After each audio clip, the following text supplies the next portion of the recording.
Tunavyosema compliance kwa Kiingereza wanasema following rules, laws, standards, instructions and requirements.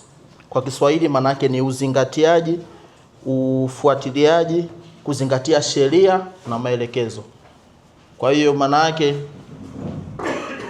hiyo compliance unavyokuwa na NGO yako, compliance manake unafuata zile sheria, zile standards ambazo zimewekwa na zinatokana na taasisi mbalimbali.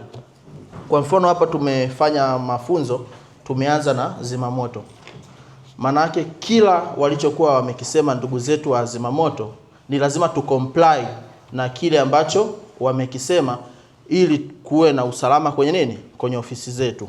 Lakini pia zimamoto mmeshatoa mafunzo, lakini kiuhalisia bado watu wanahitaji kuendelea kujifunza. Mafunzo sio siku moja.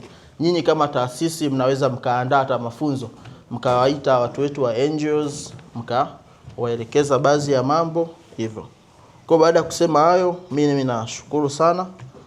Lakini pia zimamoto tunafanya ukaguzi wa michoro. Ukiwa unataka kujenga, kitu cha kwanza ilete ramani yako zimamoto.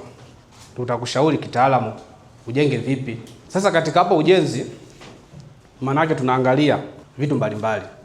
Je, huyu mtu anajenga sehemu salama? Je, huyu mtu katika hii nyumba yake kuna milango ya dharura? Na matukio mengi yakishatokea manake kwamba walio wengi wanalaumu kwamba zimamoto tumechelewa kwenye tukio.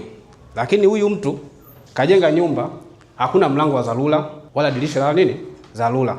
Moto ukishatokea dakika 3 hadi 4 ni nyingi, anapoteza uhai. Lakini chanzo ni nini? Nyumba yake haina nini? Nyumba na nini? Mlango wa nini? Wa dharura. Wala dirisha la nini? Dharura. Kwa sababu moto ukishatokea ndani na hii milango yetu imeweka vitasa. Na hivi vitasa ni vya chuma. Moto ukishatokea hii chuma inafanyaje? Inatanuka. Ikishatanuka huu mlango hauwezi kufungua. Kwa hiyo pia tunawashauri kwenye ile ramani milango yote mikuu ifungukie nje. Mfano huu mlango hapa unafungukia ndani. Moto umeshatokea hapa ndani. Kila mtu hapa atahangaika kufanyaje? Kuokoa uhai wake.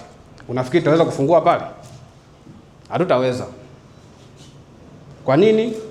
Ule mlango umejibana, chuma imetanuka, au utaweza kufunguka. Mwisho wa siku moshi unajaa humu ndani, wote tunafia humu ndani. Kwa hiyo tunawashauri mlango mkuu kama huu hapa ufungukie nje. Ukifungukia nje, moto ushatokea, kila mtu atakuwa anasukuma pale ule mlango. Wakati unasukuma ule mlango, dakika 3 nyingi utafunguka.